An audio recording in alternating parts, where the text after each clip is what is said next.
let's talk about rural tourism. Right now, it's often seen as just a collection of charming stories, of quaint little anecdotes.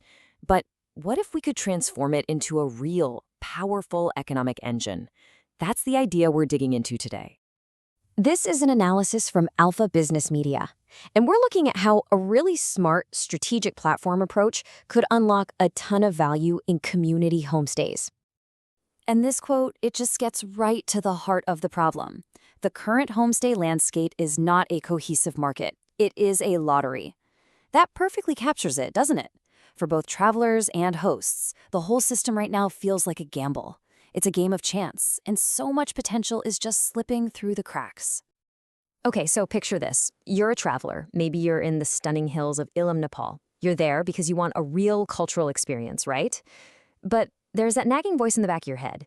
Is the bathroom going to be clean? Is my booking actually secure? You see, that's the tension. It's this constant pull between wanting something authentic and needing, absolutely needing, some basic, predictable standards of trust.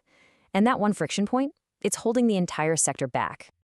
And make no mistake, this isn't just about a traveler's personal preference. This is a fundamental economic problem. So let's really break down the mechanics of this market failure. At the core of all this is a concept economists call information asymmetry. Now, it sounds complicated, but it's really pretty simple. It just means one person in the deal, in this case the traveler, has way less reliable information than the other, the homestay owner. You just don't know for sure what you're getting into. And that uncertainty, it creates a sense of risk, which means people aren't willing to pay as much, or they just decide not to book at all. So let's put a number on that risk, $120. What does that even mean? Well, this represents what we could call the trust delta. Think about it. A traveler might be willing to pay, say, $150 a night for a predictable, boring hotel, but maybe only $30 for a homestay that's a total unknown. That $120 difference, that's the price of trust. It's real money, a direct economic loss to that rural community every single time a traveler chooses the safe option. And this whole situation creates a really nasty, vicious cycle. It goes like this. Because individual homestays don't have much visibility or trust, they get low occupancy rates. That forces them to compete on price, not on quality. It becomes a race to the bottom. And the result? They never make enough extra money to reinvest in the very things that would attract better paying guests in the first place. You know, like cleaner bathrooms or reliable Wi-Fi. It's a trap they just can't get out of on their own. So, the big question is, how do you break a cycle like that? Well, this analysis proposes a solution, and it's framed as a kind of franchise model. But wait, before you think of cookie-cutter identical buildings, that is not what this is about.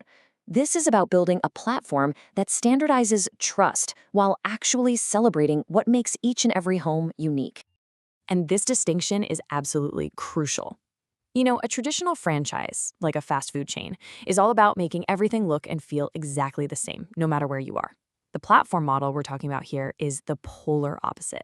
The whole idea is to standardize the boring stuff, the trust infrastructure on the back end, so that the host is freed up to deliver a totally unique, one-of-a-kind local experience on the front end. So let's look at how you'd actually build a platform like this. It starts with layer one, the standardized hard product. These are the absolute non-negotiables. Think professionally laundered, high-quality sheets, spotlessly clean bathrooms with hot water, Wi-Fi that actually works, a simple, unified booking and payment system. This stuff isn't about culture, it's about confidence. This is the bedrock that everything else is built on. All right, on top of that bedrock, you build layer two, the centralized soft service layer. You can think of this as the business engine. This is all the stuff an individual host could never do on their own. We're talking about a powerful, unified brand that instantly signals quality. Centralized digital marketing to handle all those online travel agencies. And, this is key, a rigorous quality assurance program to make sure those layer one standards are always being met. It basically takes all the heavy lifting of running a business off the host's shoulders. And this all leads to the final and honestly, the most important part, layer three, the hyper-local experience. With all that trust and business stuff handled by the platform, the host can finally focus on what the traveler actually came for. And this part is 100% decentralized, 100% unique to each person in place. We're talking authentic family recipes, guided walks through the village, hearing local stories. The platform doesn't try to script this. It protects it. It gives it a stage and makes it economically viable by solving that trust problem first.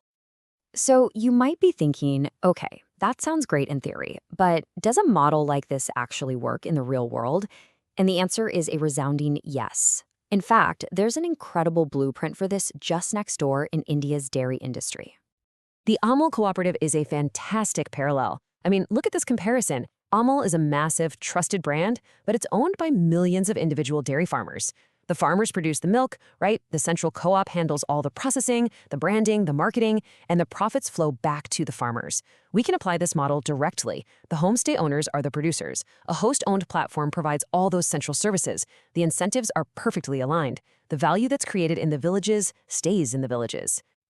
So all of this really brings us to a strategic crossroads. Seriously, the path that's chosen right now will determine whether rural tourism becomes just a footnote or a major headline in the story of a country's economic development.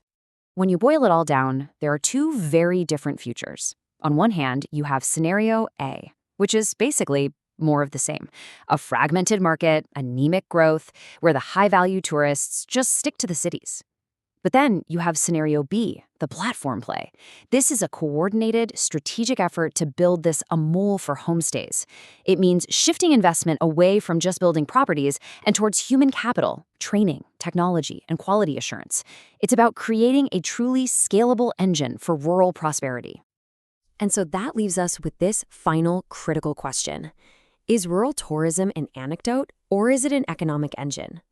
Is the charm of a local homestay always going to be a small, hit-or-miss experience?